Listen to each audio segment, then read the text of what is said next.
She had no home, no leg, no hope. No one took her in until a human invited her inside. Cold rain hammered the streets of Dravara, 9 without pause, filling the air with a constant hiss that muted the sounds of the city. The runoff spilled from broken gutters and cracked pipes, streaming down into puddles that reflected fractured neon from the shops that still clung to life along the plaza. The tram station at the plaza's edge had been abandoned years ago, but the roof still offered partial shelter. The concrete was stained from decades of water damage, tiles warped from frost and heat cycles. Oren sat against one of the cracked pillars, the rough surface pressing through the damp fabric of her skirt. She had chosen that spot because it kept her partially out of the direct rain and because it was open enough to see people coming before they saw her. Her long purple hair was plastered to her cheeks, strands stuck to her neck. Her skin, the cool blue of her Zarini Allen heritage, glistened with rainwater in the dim light. Her right trouser leg was neatly folded and pinned above the knee. Beneath it, nothing. The stump was bound, clean, well-maintained, but still a mark that drew the wrong kind of attention. No prosthetic, no crutches, just the empty space where her leg should have been. One worn sandal covered her left foot. Her other foot was bare against the cold tiles. The thin wrap top she wore clung to her frame, soaked through and nearly translucent under the flicker of a dying neon sign across the street. A frayed, low-slung skirt rested unevenly on her hips, the hem ragged and uneven, brushing her thigh when the wind caught it. She didn't try to adjust it. Let them look, she thought. If they were staring at her clothes, they might not notice the rest. She kept her head up, gaze fixed on the plaza ahead. People passed quickly, traders carrying crates, factory workers with hoods up, a pair of young Zarini men laughing about something between them. Some glanced her way, but their eyes slid off her as if she were part of the station's decay. She didn't shiver, though the cold had long since sunk into her muscles. Shivering looked like weakness, and weakness was an invitation. Oren had been on Dravara, 9, for 6 months. She'd come to the colony looking for work in the cargo docks after leaving Zyrini's prime, where the last of her family had died. The docks here hadn't needed a one-legged worker, no matter how good she was at inventory checks or sorting freight. The job offers had thinned, the credits had run out, and now she stayed because there was nowhere else to go. Leaving required money, and she couldn't earn any without putting herself in places that would eat her alive. She heard the measured sound of footsteps before she saw him.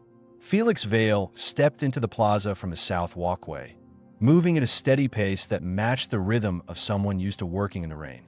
A weather-worn coat hung from his shoulders, hood pulled low. The strap of a battered satchel cut across his chest, and in his left hand, he carried a gray survey tablet. His job was to document abandoned infrastructure for the city archives, photographing damage, logging decay, marking what could still be salvaged before it collapsed entirely. He'd been at it for years, ever since the city had shut down most of its census and planning divisions. It was dull, solitary work, but it suited him. Felix wasn't a rescuer. He didn't look for people to help. He kept his head down, did his assignments, and went home.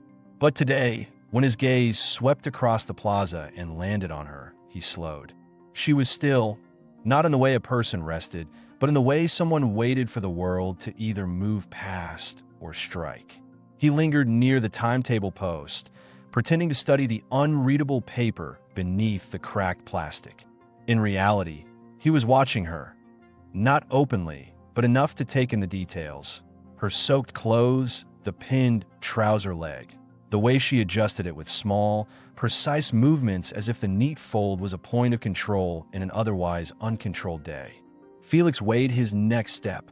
Approaching a stranger here was an easy way to be misunderstood. But he also knew that ignoring her would mean walking away and thinking about it all night. He took 2 slow steps forward. The sound of his boot scuffing the wet tile made her look up sharply. Her eyes, pale lilac, catching the weak light, met his with a guarded focus. "You're going to get sick sitting here," he said, voice low and calm. "I've been sick before." Her tone was flat, not hostile, but built in the conversation quickly. "You need food." Her gaze narrowed. "You offering or bargaining?" offering. For a long second, she studied his face, searching for the catch, the trade, the price, the hidden intention. He didn't fill the silence. Across the plaza, a group of young aliens passed, their voices sharp in the wet air. Two of them laughed openly as they looked her way. Her jaw tightened. She shifted, pushing herself upright with one hand, balancing carefully on her left leg. She smoothed her skirt, adjusted the wrap-top strap that had slipped slightly. Then she looked at him again. "Where?" "My place is close." She hesitated, eyes flicking toward the street, then back to him. She'd been in enough dangerous rooms to know not every roof was worth stepping under. But the laughter still echoed behind her. She nodded once. "Fine." They walked in silence, crossing narrow streets where the rainwater ran ankle-deep against the curbs. The neon signs reflected in slick patches of pavement, their colors muted by the downpour. She kept her balance without leaning on him, but he slowed enough to match her pace. His building was old, concrete darkened by years of storms, its entry marked by a dim wall lamp. Inside, the air was warmer, tinged with the dry metallic scent of heating coils. The hallway creaked under their steps as they reached his flat. The space inside was small, but every surface had a place. A narrow table stood against one wall, shelves of maps and data rolls lined the other. The heater hummed steadily. He pointed to the chair near the heater. "Sit." She lowered herself into it, the warmth hitting her cold skin immediately. Steam rose from her damp clothes. She didn't speak, only glanced around the room. Maps, survey gear, a folded jacket on a hook. He filled a tin mug from a small kettle. "Tea. It's hot." She accepted it, fingers brushing his briefly. The contact was light, but she noticed the steadiness of his grip. For a while, they didn't speak. The rain outside softened, the heater's hum filling the space. She sipped slowly, watching him move around the flat without unnecessary noise. Finally, she asked, "You live alone?" "Yeah." "What?" "Easier." She nodded once. Felix didn't ask her story. She didn't offer it. But in the quiet, the decision she'd made at the station didn't feel like a mistake. The rain had faded to a low, steady patter by the time Felix set the empty mug aside. Oren sat with her hands on her knees, gaze lowered toward the floorboards near the heater. Steam curled faintly from the damp edges of her skirt. He noticed the way she flexed her bare toes, as if reacquainting herself with warmth after too long in the cold. "You want to dry those clothes?" he asked. Her head lifted slightly, eyes narrowing in thought before she answered. "No, they'll dry on their own." The tone wasn't defensive, just deliberate, a reminder that she didn't want to owe him too much too quickly. Felix didn't press. He moved to a small cabinet near the kitchen alcove and pulled out a wrapped ration pack. It wasn't much, shelf-stable stew and a small roll, but it was hot food once heated. He sat on the table without comment and turned to light the coil stove. While he worked, Oren scanned the flat more carefully. The space was tight but efficient. 2 shelves of neatly rolled survey maps, a small rack of boots by the door, an open drawer with carefully stacked field notebooks. No mess. No signs of anyone else living here. She wondered if he'd ever had anyone stay, and quickly pushed the thought aside. Her voice was quieter when she spoke again. "Why were you out there?" He glanced over his shoulder. "Plaza surveys. City pays me to track what's falling apart. That's a job. Someone has to log it before it collapses on people." She absorbed that, eyes following the steady movement of his hands as he worked the stove. It was a strange job for someone like him, tall, broad-shouldered, but without the posture of someone looking for trouble. She'd seen plenty of men in the city who liked the feeling of standing over someone smaller. Felix didn't give that impression. When the stew was ready, he set it in front of her with a fork. "Eat." She hesitated just long enough to make sure there were no conditions. When he stepped back without another word, she took the fork and started eating. The food was bland, slightly metallic from storage, but hot. After the second bite, she noticed him quietly checking the wall heater, adjusting the vent so the warm air reached her more directly. "You live like this every day?" she asked between bites. He looked over. "Like what?" "Quiet. Alone. No one to talk to." "It's easier," he said again, but this time the pause afterward felt heavier. Oren kept eating, but her eyes stayed on him for a moment longer. She couldn't decide if easier meant safer or lonelier. When the meal was done, she set the fork down and leaned back in the chair. Her body was warmer, but she was still damp. Felix stepped into the small storage closet, returning with a folded towel. He didn't hand it to her directly, just set on the table within reach. "You can use it if you want," he said. She took it without comment, pressing it to her hair first, then running it over her arms. The movement exposed more of her shoulders where the wrap top had slipped, but he didn't linger on the sight. She noticed that too. In the pause that followed, she asked the question she'd been holding back since leaving the plaza. "Why me?" He turned his head slightly, brow furrowing. "What do you mean? You could have kept walking. Everyone else did." Felix didn't answer right away. He leaned on the edge of the table, meeting her gaze. "Because you look like you've been sitting there long enough for people to stop seeing you. I don't like that." She studied him for signs of performance, pity, guilt, some hidden motive, but found nothing. That unsettled her more than if he'd tried to charm her. The heater hummed steadily. She draped the towel over the back of the chair and rested her hands in her lap. "You want me to leave in the morning?" she asked. "That's up to you," he said. Oren held his gaze for a moment longer, then nodded once. She wasn't committing to anything, not yet, but the fact that she didn't rise from the chair spoke for itself. Felix moved to his own seat across from her. Neither spoke again for the rest of the night, but the quiet felt different now. Less like a wall, more like a space where something might be built. Morning light was a dull, washed-out gray through the narrow window, filtered by years of dust on the glass. The air inside was warmer than the night before, though the heater clicked and rattled in protest from overuse. Oren sat where she'd been the night before, the towel now folded neatly on the chair beside her. Her damp clothes had dried stiff in places, the fabric holding the creases of how she had slept, upright, head leaning lightly against the wall. Felix emerged from the small side room that served as his bedroom, boots in one hand. His hair was slightly mussed, his shirt creased from sleep. He paused at the sight of her still sitting there. "You didn't use the couch," he said, not accusing, just noting it. "I don't sleep in other people's beds," she replied, voice quiet but certain. "It's a couch. Same rule." He gave a small nod, not pushing the point. "You hungry?" Her answer was a glance toward the counter where he'd left the remaining ration pack. She didn't ask for it, but he set water to boil and began prepping it anyway. The smell of heating grain and preserved vegetables filled the room, and for the first time, her shoulders seemed to lose some of their tension. While he worked, she studied him. In the plaza, she'd assumed he was another city worker who'd vanish after a passing act of kindness. But he wasn't rushing her out. He moved with the kind of patience that wasn't put on for show. "You always eat the same thing?" she asked. "When I'm working, yeah. Rations keep longer than market food." "What do you do when you're not working?"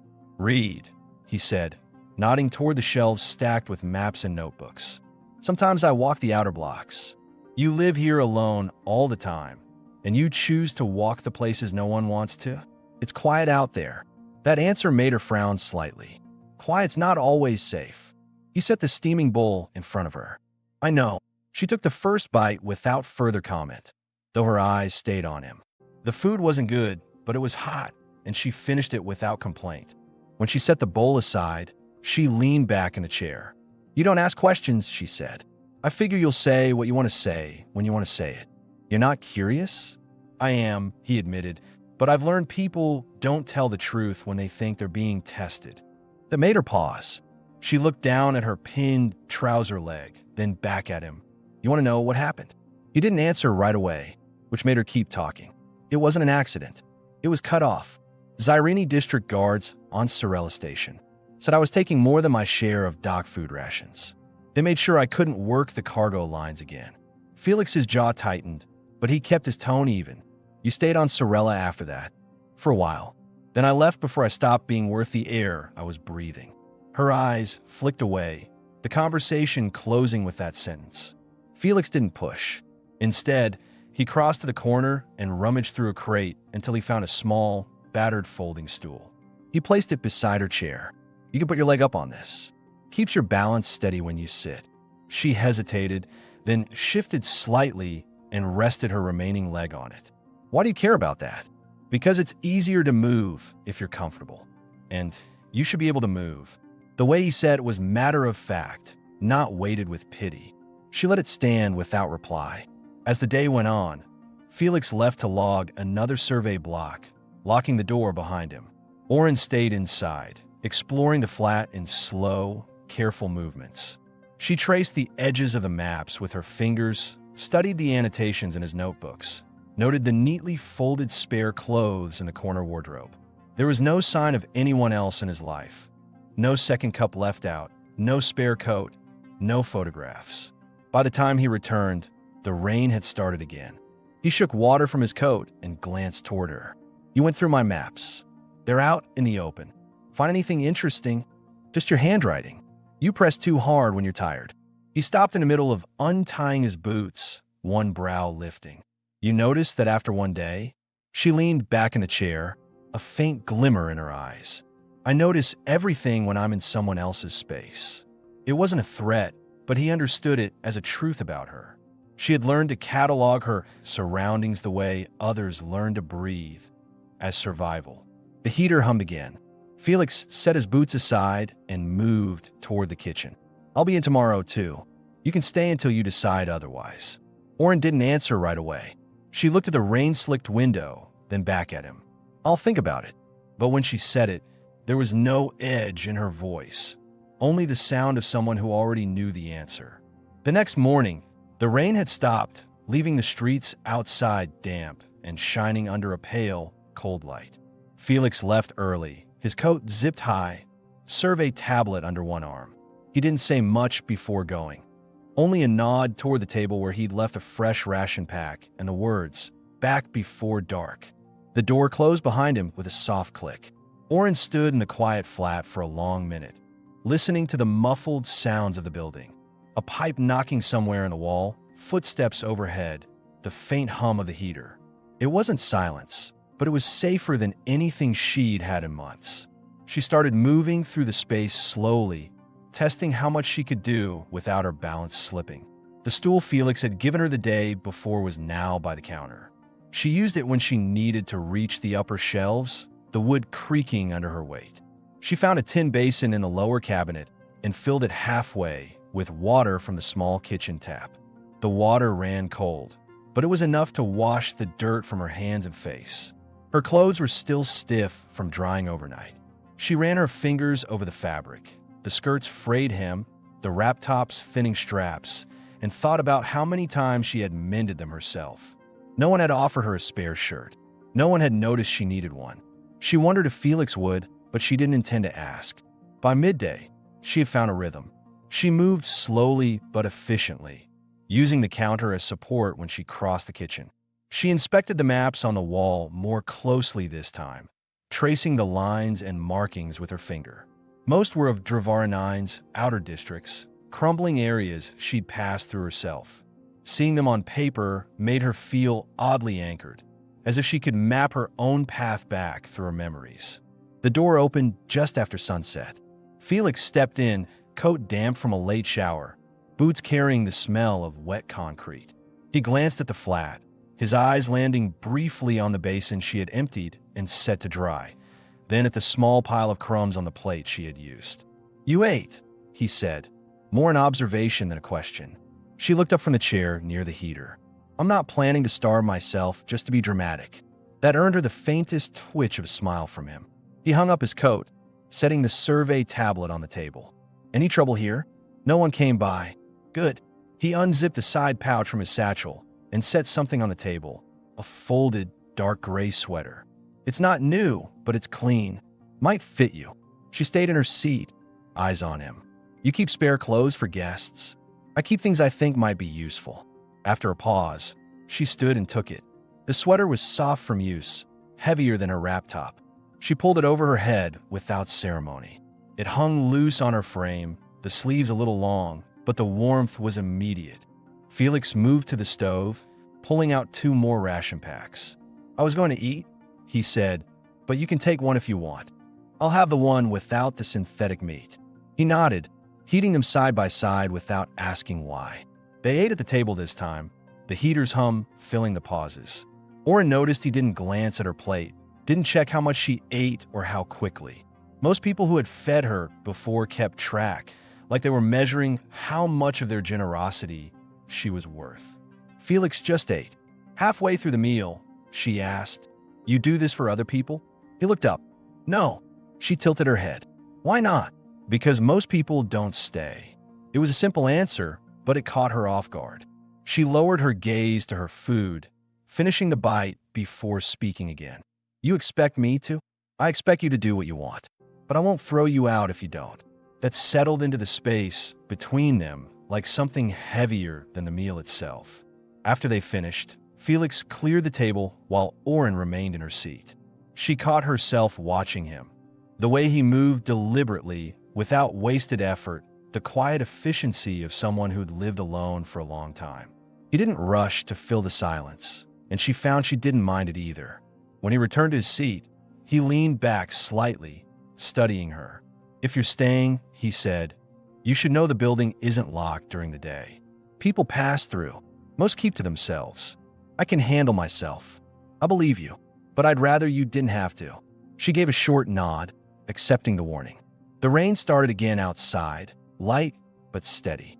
She pulled the sweater closer around her shoulders. For the first time in weeks, she didn't feel the need to keep her bag, the one possession she'd carried everywhere, within arm's reach. She still kept it close, but tonight it stayed on the floor beside her chair instead of in her lap. Felix noticed, and though he didn't say anything, it told him more than anything else could have. By the third morning, the flat no longer felt like a stranger's space to Oren. She still didn't move through it freely. Every step was measured, every reach deliberate, but she no longer hesitated before touching a cupboard handle or leaning her weight against the counter. The sweater Felix had given her hung over the back of her chair when she wasn't wearing it. The fabric now faintly carrying her scent instead of the faint detergent it had arrived with. Felix left for work, as usual, taking the survey tablet and a small camera rig. Before stepping out, he glanced toward her. "You need anything while I'm out?" She shook her head. "I'm fine." It was the first time she'd said it without sounding like a challenge. The hours alone passed quietly. She used the stool to reach the top shelf in the kitchen and found a tin of tea leaves, nearly full. She boiled water in the small kettle, filling 2 mugs even though Felix wasn't there. One stayed untouched on the table, cooling beside hers.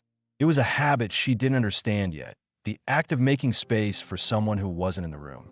Rain began again in the afternoon, soft at first, then heavier. The sound filled the flat, masking the distant noises from the street. Oren sat by the window, watching the water gather on the glass until it blurred the outlines of the buildings outside. Her pinned trouser leg rested neatly, as always. She didn't let herself think about the absence beneath it, but the weight of that absence never left. She heard Felix's key in the lock just after dusk. He stepped in, dripping from the rain, hair damp under his hood. He noticed the extra mug on the table immediately, but said nothing. He set his coat on the hook, boots by the wall, and moved to warm his hands near the heater. "You were in the South Block?" she asked, nodding toward the wet state of his clothes. "Yeah, one of the old residential towers collapsed last week. They want a record before the rest goes." She studied his expression, the way he seemed more tired than usual. "Anyone hurt?" He shook his head. "It's been empty for years." That answer seemed to release something in her shoulders. She reached for the second mug and slid it toward him. "It's cold now, but it was meant for you." Felix picked it up, turning in his hands before drinking. "Thanks." They ate in companionable silence, the kind that felt like an agreement rather than an absence. Afterward, Felix cleared the dishes while Oren shifted her chair closer to the heater. The warmth eased the stiffness in her muscles. When he came back, he noticed her adjusting her balance, one hand gripping the armrest. "You all right?" he asked. "Just tired from sitting all day," she said. Without comment, he moved the stool in front of her and crouched beside it. "Put your leg here," he said, gesturing toward the stool's surface. She hesitated. "I can do it myself." "I know." She studied his face, looking for any hint of pity, but found none. Slowly, she shifted, letting him steady her foot as she moved it onto the stool. His hands were warm, steady, the grip firm but careful. She expected him to step back immediately, but he stayed crouched for a moment, adjusting the angle so she could sit comfortably. "That better?" he asked. "Yeah," she said after a beat, voice quieter than before. He stood and moved back to his chair, the moment passing without further comment. But it stayed with her the way he'd done it, not as someone helping the weak, but as someone making a space easier for another person to live in. Later that night, when the rain eased and the building settled into its usual creaks and hums, Felix reached for one of the folded blankets on the shelf and set it near her chair. "You should take the couch tonight. You'll sleep better lying down." She looked at it, then at him. "I told you I don't. It's not my bed. It's a couch, and I'll be in the other room." Her lips pressed into a thin line. She considered refusing, but the thought of stretching out instead of sleeping upright was tempting. "Fine," she said finally. He gave a small nod, said good night, and disappeared into the side room. Oren laid down on the couch after he was gone, pulling the blanket over herself. The heater's low hum filled the quiet. She stared at the ceiling, listening for the sound of his breathing in the other room, wondering why it made her feel safer than she'd admit. Felix was already gone when Oren woke. The couch was warm where she'd slept, and for a moment she didn't move, just listened. The faint hum of the heater, water dripping somewhere in the pipes, the muted footsteps of neighbors passing in the hall. It was the first time in months she'd slept more than a few hours without waking to check her surroundings. She pushed herself upright, blanket still around her shoulders, and looked toward the table. He'd left another ration pack, this time with a folded scrap of paper on top. The handwriting was tight, deliberate. "Back before sundown. Check the cupboard near the sink." She found the cupboard and opened it to see a small stack of folded clothes, worn but clean. A plain shirt, loose trousers, and socks. They weren't new, but they were more than she'd had since arriving on Dravara 9. She ran her fingers over the fabric, pausing longer than she meant to, then set them aside for later. The day was quiet. She used the stool to reach the top shelf of the storage rack, reorganizing the tins and jars in neat rows. She swept the floor with the old bristle broom in the corner, then sat by the window, watching the damp streets below. A few neighbors passed. None glanced up, none slowed. The flat felt separate from all of it. The lock turned just as the sun was dipping low. Felix stepped inside, carrying a cloth-wrapped bundle. He looked tired, boots carrying the scent of wet metal and dust. "Long day," he said simply, setting the bundle on the table. "What's that?" she asked. He unwrapped it. Inside was a small loaf of bread, slightly misshapen but still soft. "Baker on 4th owed me for clearing a blocked vent last winter. Pay me back today." Oren raised an eyebrow. "You fix vents now?" "Only when they threaten to poison half a block." They shared the bread with their meal, and she found herself eating slower than usual, stretching the moment. She noticed he'd started watching her without needing to look away when she caught him. After they ate, Felix pulled a small tin from his satchel and set it between them. "Found this in one of the abandoned offices today. Tea. Real tea, not the powdered stuff." She tilted her head. "And you just giving it to me?" "I'm sharing it with you," he corrected. The kettle hissed softly as the water heated. They sat across from each other, steam curling between them when the mugs were filled. The tea was faint but warm, its taste lingering longer than she expected. When they'd both finished, Felix leaned back in his chair, expression thoughtful. "You ever think about leaving Dravara 9? Oren set her mug down slowly. "I've thought about it, but leaving costs more than I have. And going somewhere else doesn't mean it'll be better." "You're not wrong," he said. "But if you wanted to, don't offer to take me." She interrupted, her voice sharper than she intended. "I'm not another project you can fix." His jaw tightened slightly, but his voice stayed even. "I wasn't offering to fix you. I was asking if you've thought about what you want beyond next week." That quieted her. She looked at him, searching for condescension and finding none. She didn't answer, but she didn't turn away either. The heater clicked in the background. Felix stood, moving to the small crate near the wall. He pulled out a folded blanket and set it beside her on the couch. "You keep sleeping there. At least make it comfortable." As he stepped back, her fingers brushed his when she reached for it. Neither of them moved away immediately. The touch was light, brief, but it left the air between them heavier than before. When he finally turned to his room, she lay back on the couch, the blanket warm in her lap. For the first time, she caught herself wondering not just if she would stay, but what it would feel like if she did. The rain was back by morning, heavy enough to rattle against the windows in uneven bursts. Felix left before sunrise, the smell of damp air and cold metal trailing in from the open door before it shut behind him. Oren lay on the couch for a while longer, the blanket pulled over her shoulders, watching the pale light grow in the window. The steady hiss of rain made it harder to think about the weeks before she'd ended up here. Harder, but not impossible. When she finally got up, she found herself folding the blanket neatly and setting it at the end of the couch, the way he kept his own things. She didn't understand why she cared about the order in his space, but she did. The hours passed slowly. She moved around the flat without rushing, filling the kettle, rearranging the small stack of plates, checking the heater's vent to make sure it was still pushing warm air. At one point, she tried on the plain trousers he'd left her.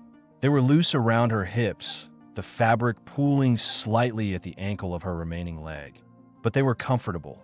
She caught herself glancing toward the door, as if expecting him to notice right away. It was late afternoon when the door finally opened. Felix stepped in with a small parcel under his arm and a faint trace of windburn on his cheeks. He set the parcel on the table before removing his coat. "What's that?" she asked, nodding toward it. He unwrapped it carefully, revealing a folded length of worn leather, the kind used for harness straps. Metal buckles clinked softly against the table. "I thought this might work for you," he said. "If you want, I can rig it to help you move easier. Support for stairs, longer walks." Her eyes narrowed slightly. "You've been looking for that." "I keep my eyes open," he replied. She ran her fingers over the leather. It was softened by years of use, but still strong. "You could have traded this. I'd rather you have it." The quiet that followed was different from the silences they'd shared before. Not guarded, but weighted with something unspoken. She realized she was holding his gaze longer than she meant to. After a moment, she said, "All right, show me." Felix pulled a chair to the center of the room. She sat, and he knelt beside her, adjusting the straps around her waist and thigh with slow, careful movements. His hands were steady, his focus entirely on the fit. She felt the brush of his knuckles against her skin more than she expected. "Tell me if it's too tight," he said. "It's fine." Her voice was lower now, almost quiet enough to be lost under the rain. When he finished, he stepped back and offered his hand. "Try standing." She took it without hesitation, the leather strap supporting her balance as she rose. For the first time since they'd met, she stood close enough to see the faint crease at the corner of his eyes, the small scar near his jawline. He didn't step back, and neither did she. "How does it feel?" he asked. "Like I can walk farther than the next chair," she said, but the edge in her tone was softened by the smallest trace of a smile. They tested the strap around the flat, her movements cautious at first, then more confident. By the third loop from the kitchen to the heater, she didn't need to grip the wall. When they stopped, Felix took the strap off, folding it neatly. She stayed standing for a moment longer, leaning lightly on the table. "You don't even ask why I stayed," she said. "I figured you'd tell me when you were ready. And if I never am, then I'll take the silence over lies." Something in the way he said it settled the last trace of doubt she'd been holding. She sat again, watching him place the folded strap on the shelf. The rain outside had eased to a slow, steady patter.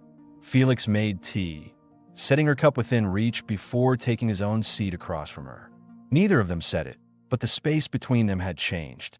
By the time they turned in for the night, her on the couch, him in the side room, the sound of the rain had faded, but the quiet they left in its place felt different, heavier, almost certain. Morning light filled the flat slowly, casting pale rectangles across the floorboards. The rain had stopped sometime before dawn, leaving the air crisp and still. Oren woke to the faint scent of bread warming in the oven compartment of the small stove. She pushed herself upright on the couch, blanket slipping to her lap, and saw Felix at the counter with his back to her, sleeves rolled to his elbows. "You're up early," she said, her voice rough from sleep. He glanced over his shoulder. "Figured I'd make something decent before I head out." She swung her leg over the edge of the couch, adjusting the pinned trouser leg with a practiced motion. "Working today?" He hesitated. "No, thought I'd stay in." That answer caught her off guard. "Why?" He turned back to the counter, plating the bread and setting out the small tin of real tea they'd shared days ago. "Because I've been thinking about what you said last night." She frowned slightly. "And what did I say?" "That you never told me why you stayed." "I don't need to hear it unless you want to tell me, but I realized I haven't told you why I want you to." He brought the bread to the table, poured the tea, and sat across from her. For a moment, he didn't speak, just watched her tear a piece from the loaf and take a slow bite. "You don't crowd me," he said finally. "You don't try to fill the room with noise. And when I look at you, I don't see someone waiting for the next handout. I see someone who's still holding on to herself, even when the world keeps trying to take more." Her eyes stayed on him, searching for any sign of performance, but his voice was as steady as always. "You want me to stay because I make your place quieter?" she asked, a faint trace of challenge in her tone. He shook his head. "No, I want you to stay because I like you here. Because when I come back from work, you're the first thing I look for. And because if you leave, I'll notice the empty space you were in." The silence between them stretched, but it wasn't heavy. She set the bread down, leaning back in her chair. "You ever think maybe I stayed because I was waiting for you to say that?" Felix's mouth twitched into something close to a smile. "Maybe." They finished breakfast without rush. Afterward, he pulled the leather strap from the shelf and set it beside her. "You feel like going outside?" She eyed it for a moment, then nodded. "Let's see how far I can walk today." They stepped out into the fresh post-rain air. The streets were damp, the puddles reflecting broken stretches of sky. She used the strap at first, but as they moved along the block, her steps grew steadier. By the time they reached the small plaza, she let go of his arm entirely. He walked beside her, close enough to catch her if she slipped, but not touching unless she needed it. They circled the plaza slowly, passing the old tram station where they'd first met. She stopped there, looking at the cracked pillar she'd leaned against. "Feels like longer than a week," she said. "It does," he agreed. She turned to face him fully, the damp wind catching strands of her hair. "You know, if I stay, it's not because I need saving." "I know," he said. "It's because you want to." She studied him for a beat longer, then gave a small nod. "Good, because I do." They walked back to the flat without hurry, her pace confident, his steps matching hers. Inside, the heater hummed to life again. She hung the strap on its hook without needing to lean on it. That evening, they shared another meal, the conversation easier than it had ever been. She sat on the couch afterward, blanket over her lap, while he worked quietly at the table. When he finally looked up, she was watching him. "What?" he asked. "Nothing," she said, then added, "Just getting used to the view." He gave a short, quiet laugh, the kind that belonged to someone who didn't laugh often but meant it when they did. The night ended with no ceremony, no grand declaration, just the understanding that this was where she belonged now. When she lay down on the couch, she didn't listen for danger in the hallway or check the locks twice. She closed her eyes knowing that in the morning, he would still be here, and he knew she would still be there too. Days had passed since the rain cleared, and the city felt brighter even in its broken places. Morning light spilled through the narrow window, clean and steady, warming the table where 2 mugs waited. Oren stood at the counter in the loose trousers and the plain shirt he'd found for her, hair lifted into a simple knot that let the line of her neck show. The leather walking strap hung from its hook, no longer a constant necessity, but a tool she used when the distance stretched or the ground turned uneven. She had learned the routes near the flat, where the pavement dipped and where the curb cut shallow, where a handrail still held firm and where a step needed care. Felix sliced the small loaf he had bartered for the day before, setting half in paper for later. He moved with quiet purpose, sleeves rolled to his elbows, the steadiness in his hands a comfort she'd started to rely on without naming it. "Ready?" he asked. She nodded. "Take me somewhere people don't rush." They left the building and turned toward the upper market, a narrow street of half-open stalls where the goods were modest and the vendors patient. The weather held. The air smelled of yeast and cold metal, of cut fruit and wet rope. She matched his pace without the strap, testing her balance with the kind of focus she used to bring to cargo ledgers and dock schedules. When a section of tile buckled upward, he shifted to her right side without a word so his shoulder would be there if she leaned. She didn't need it, but she noticed. At the soft goods stall, the vendor laid out a small stack of shirts with careful hands. Oren ran her fingers over the hems, checking the stitching with the same efficient scrutiny she'd use on a manifest, then chose one the color of pressed-dried lilac. Felix paid before she could argue. She gave him a look that said she would remember the debt and pay it in some other form, and he accepted that with a small, private smile. They walked farther, past a closed repair shop that still kept a bell on its door, into a quieter lane where the old tram line ran at ground level. Oren stopped near a bench and lowered herself to sit, not from fatigue, but from a cautious habit she hadn't yet unlearned. Felix sat beside her, leaving enough space to let the choice be hers. She watched two children play with a dented can in the distance, listened to the clatter, felt the even pulse of her breath. "You're looking better," Felix said. "I feel less temporary." "Temporary? Like a person who might be somewhere else tomorrow," she said. She angled toward him. "I haven't felt that way here for days." They stayed until the light shifted. On the way back, a brief gust swept grit along the curb.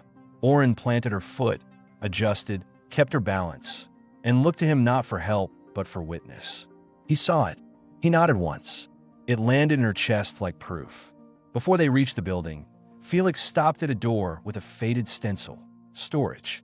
He took a key from his pocket. Not the flat key, a thin one that looked newly cut. "What's this?" she asked. He didn't answer. He opened the door and stepped aside. Inside, on a workbench under a small lamp, lay a wrapped bundle and a line of tools he'd cleaned and arranged with care. Narrow wrenches, fabric straps, a roll of soft padding, a small bottle of antiseptic, a shallow tray of screws organized by size. He pulled the cloth back. A prosthetic leg lay in the center, refurbished metal dulled to a satin finish, joints tested and retested until the movement felt smooth by touch alone. It wasn't new. It didn't hide what it was. But everything about it said it had been prepared for one person and one person only. Oren did not move for several seconds. She studied it with the same silent intensity she used on the world when she refused to be rushed, eyes scanning the cuff, the socket, the fastening points. "You've been working on this," she said at last. "After hours. I traded records retrieval for parts and bench time. The tech on fifth checked the joint tolerances. It's not perfect, but it's safe." She reached out, fingers steady, and pressed two knuckles to the socket ring as if to verify that it was real. The work was careful and utilitarian. No chrome for show, no decoration to make it a spectacle. She let out a breath she didn't realize she was holding. "Let's fit it," she said. He nodded. He moved a plain chair beside the bench, brought out a folded towel, and waited until she sat. He washed his hands, then set the tools in easy reach. She lifted the pinned trouser leg and unfastened the tab with the precision of someone who had done this many times before. The room was quiet except for the soft tick of the workbench lamp and the occasional distant sound from the street. He worked methodically, describing each step in simple words. "We'll pad the upper edge first. Pressure spreads better here. I'll tighten the strap in stages. Tell me when to stop." She followed the instructions, answered in short, clear sentences when the fit shifted. His hands steadied the socket, then the strap. He measured with his eyes before he reached for any tool. He did not rush. He did not fidget. He checked the skin where the pressure would sit and waited for a nod before moving on. "Stand with me," he said when it was ready. She set her palm on his shoulder, not because she doubted herself, but because she trusted the contact. Together they lifted. The first balance point took, then the second. Oren straightened. The room seemed smaller from this height. She lifted her chin and breathed. "Weight okay?" he asked. She listened to her body before answering. "Yes." They took 3 steps between the chair and the workbench. The first was careful, the second more sure, the third hers. Felix stayed at her side, hands ready but not touching unless she asked. She didn't ask. They turned, returned, turned again. Oren's eyes stayed forward, fixed and alert, correcting in small increments the way she used to adjust the dock schedule when ships queued without warning. By the fourth pass, she moved with a rhythm that felt like memory waking up. When she stopped, her hands were at her sides, not clenched. She looked at him and allowed the corners of her mouth to lift. It wasn't a big smile. It was the kind of person gives when a part of life they thought was finished turns out not to be. Again, she said, and they did. They returned to the flat at dusk. Oren walked the final flight of stairs without the strap, one hand grazing the rail out of common sense rather than fear. Inside, Felix set a pot to warm while she circled the room once, testing the edges, the turn near the table, the narrow passage to the sink, the step down to the small balcony that faced the service alley. She navigated all of it and came back with a steadier breath. They ate by the heater, light fading to a gentle blue beyond the window. He watched her set her weight without looking down. She watched him relax into his chair in a way he never did when he expected to be needed at a moment's notice. The meal was simple, but neither hurried. When the dishes were done, the room settled into a quiet that felt new. Not the quiet of two strangers tolerating each other. Not the quiet of duty. It was the quiet that arrives when both people know what the next hour is for and don't need to announce it. Oren stood near the window and touched the glass, cool against her fingers. I used to think if I ever got this back, she said, tapping the prosthetic lightly, I would leave the same day. Prove I could. You still can, he said. I don't want to, she answered, turning to face him fully. I want to be here, with you, not because you help me, because I choose you. He crossed the room with measured steps, stopping close enough that she could reach him without leaning. Her hand went to his chest, palm flat, feeling the steady beat there. He covered her hand with his, not holding it down, just matching it. Neither spoke. They didn't need to. The first kiss was steady and unhurried.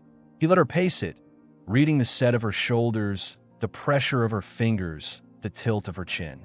She answered his patience with certainty, closer now, no hesitation in the way she fit against him. The couch was a step away.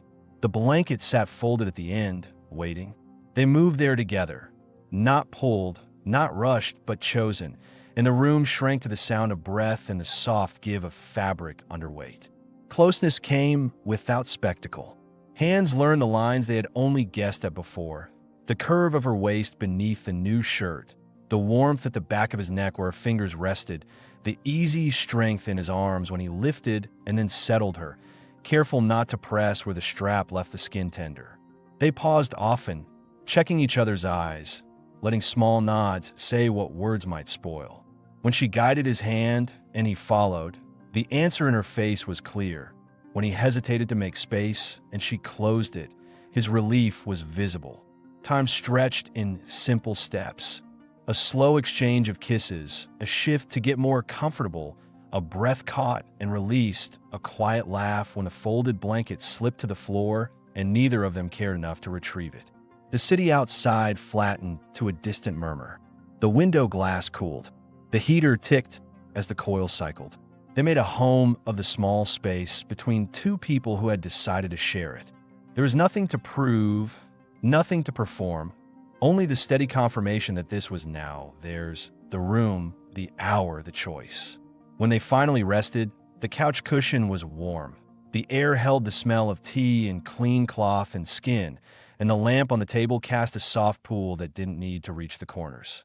Oren lay with her forehead near his jaw, breathing evenly, one hand anchored at his shoulder. Felix kept an arm around her waist, not tight, just present. After a while, she spoke, voice low and sure. Tomorrow we go out again. I want stairs. Real ones. He smiled against her hair. We'll find them. We already did, she said. And then she slept. Not because she was finally safe. She had been safe for days. But because the weight of being seen and not being pushed had untied something that had been knotted for years. Morning would come. They would share bread and tea. She would choose the lilac shirt. He would check the strap, then pretend he hadn't. They would step into the street and move through the city at a pace that belonged to them. There were no loose ends, only plans, simple ones, solid ones, the kind that last because they're built on what was already true. And if anyone asked why she stayed, she would say what mattered in the clearest way she knew. Because I wanted to. Because he wanted me to. Because this is home.